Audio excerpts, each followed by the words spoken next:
So let's get right to it, dude. You see the story about Kevin Brown yesterday. I saw your tweets, and you've always been a big proponent of how to treat broadcasters correctly because it's not that hard. What was your reaction? I mean, dumbfounded. There's been whispers for a long time about the Orioles wanting to control the message on what's coming out, but for something that innocuous to lead to him being removed from the broadcast was absolutely ludicrous. I mean, all he did was highlight what the Orioles are doing now to be one of the best stories in baseball. And this probably is something that if they had done it for, like, say, one series and just had him do the radio in Philadelphia, like, we never would have noticed. But when it starts extending on and it extends to the weekend when you're honoring the last World Series team that Baltimore had the last time they won a World Series 40 years ago, the whole 83 team was back and your lead TV announcer isn't there for it. I think they drew a ton of attention to something that, like, nobody ever would have noticed anything about if they had just let it go on. It was an absolutely ridiculous decision. It makes no sense. And sadly, this is the only organization that I could see doing something like this. What about the Diamondbacks when you were with them? How was that? How was that relationship? How was everything that went on there? So, it's interesting, but I was listening to Scott talk about the poll and the poll results there, and I think that there is a lot of overlap between positive but fair and honest. I mean, I think the biggest thing is, like, as long as you're not a jerk in the way that you address things or a jerk to people, you can be forthright. And you also have to be accountable, right? If you say something that, and I'm sure you guys have been through this, if you say something or a broadcaster says something that you don't agree with, they need to be in the clubhouse the next day so that you can address it.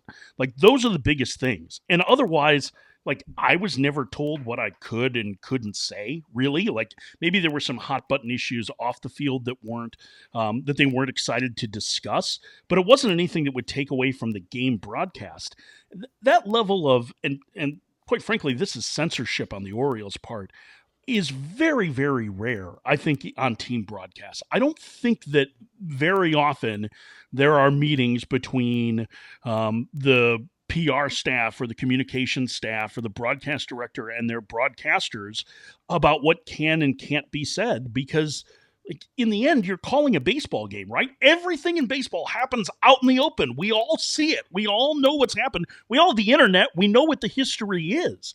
And so to try and take away the ability to tell the story to help your fans connect, I just don't think many teams would do that. And certainly that was never my experience with the Diamondbacks. They never stopped us from saying anything. When I was there for a 110 loss season, we were never told not to say that the team was bad. Everybody knew the team was bad.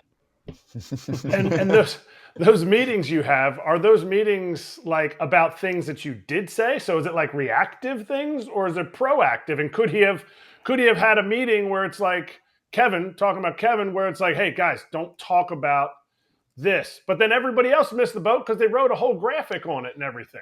It was in the game notes too, right? Yeah. So, I mean, yeah, I would say that most of those meetings were proactive, but it was usually with a big story that didn't have anything to do with the team. One example was, when I was there, I think I can probably safely talk about this. Mike Hazen's wife passed away a year ago, was going through treatment for glioblastoma. It was a very, very serious condition, right? So how do we address that? What are they comfortable with you talking about? What are they not comfortable with you talking about?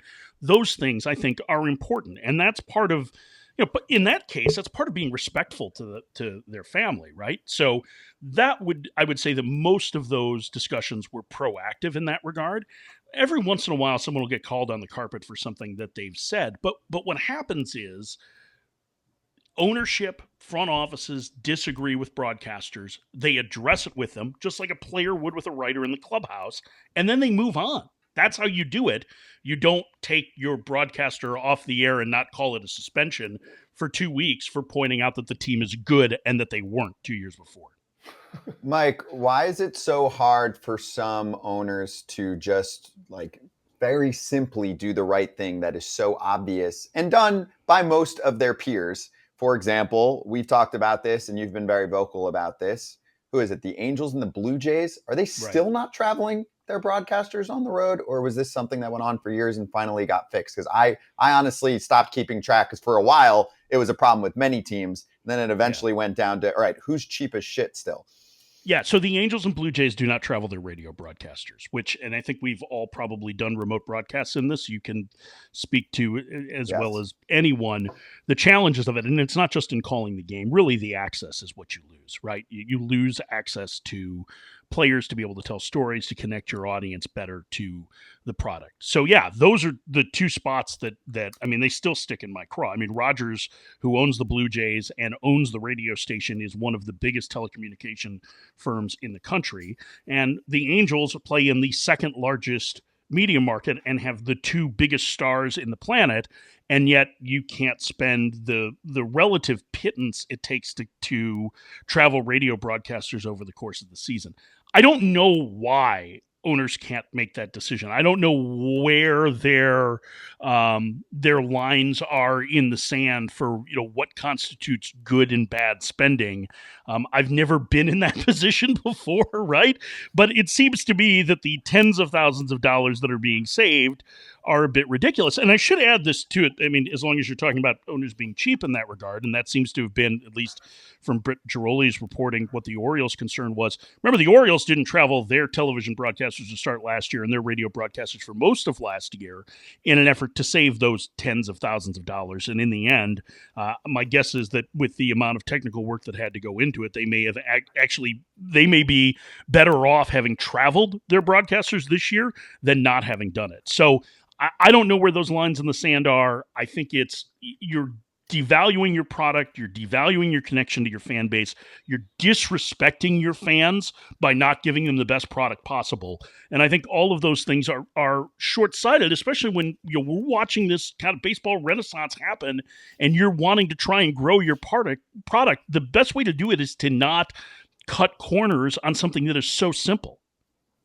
Mike, those two teams you mentioned, the Jays and the Angels, now they might be the only ones that don't travel their broadcasters, but there are a lot of teams now that don't travel their producers, their directors. They do them from home, and they just send their broadcasters. Do you think that's the same thing? Because there's teams now that they keep their production crew home, and it's a different broadcast than it would be if they were on site. Do you think this is the same thing?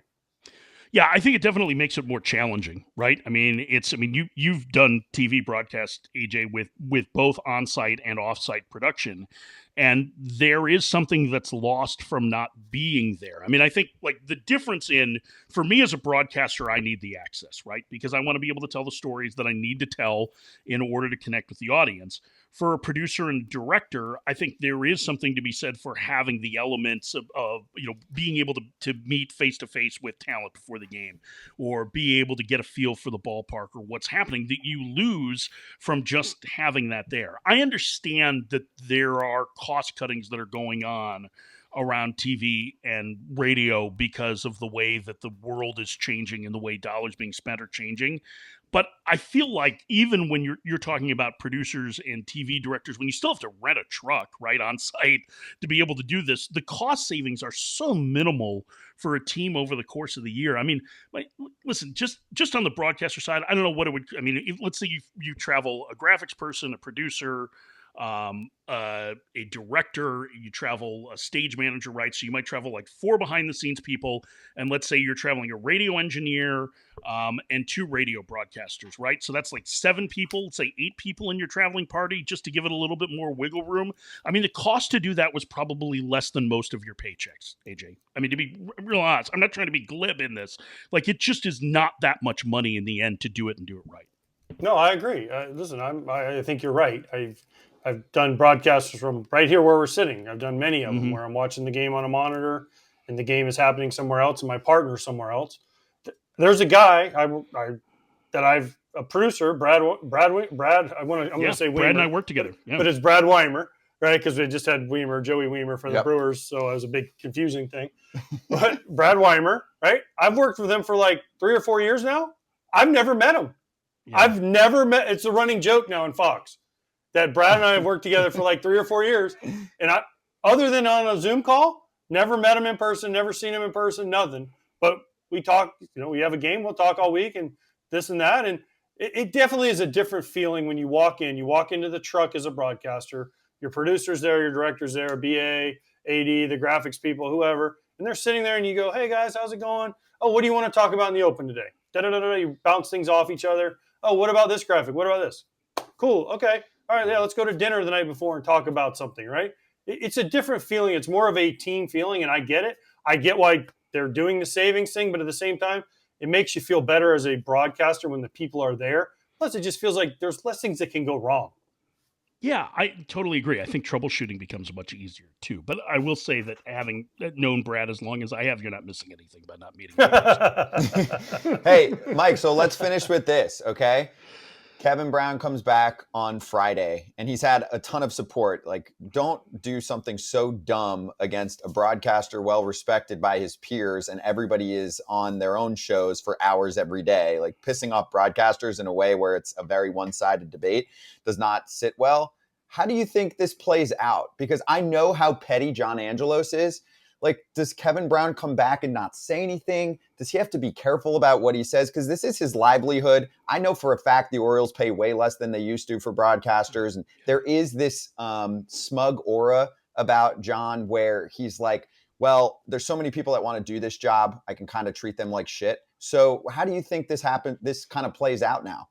My guess is that Kevin will play it very down the middle. I mean, I think I would too. I mean, listen, like I was texting with another broadcaster this morning about this, just in that this attention has to be a little bit uncomfortable for him, right? Like, he's a baseball broadcaster and certainly it's raised his profile. But at the same time, like, you start to get concerned about how the owner that you're working for, how other owners might perceive you. I mean, and let's make this clear. Kevin has brought none of this on himself. He has not asked for any of this attention. This is something that, Kevin has been tough to get a hold of in trying to stay under the radar on this. So like I just think that you probably come back. You don't really address it very much.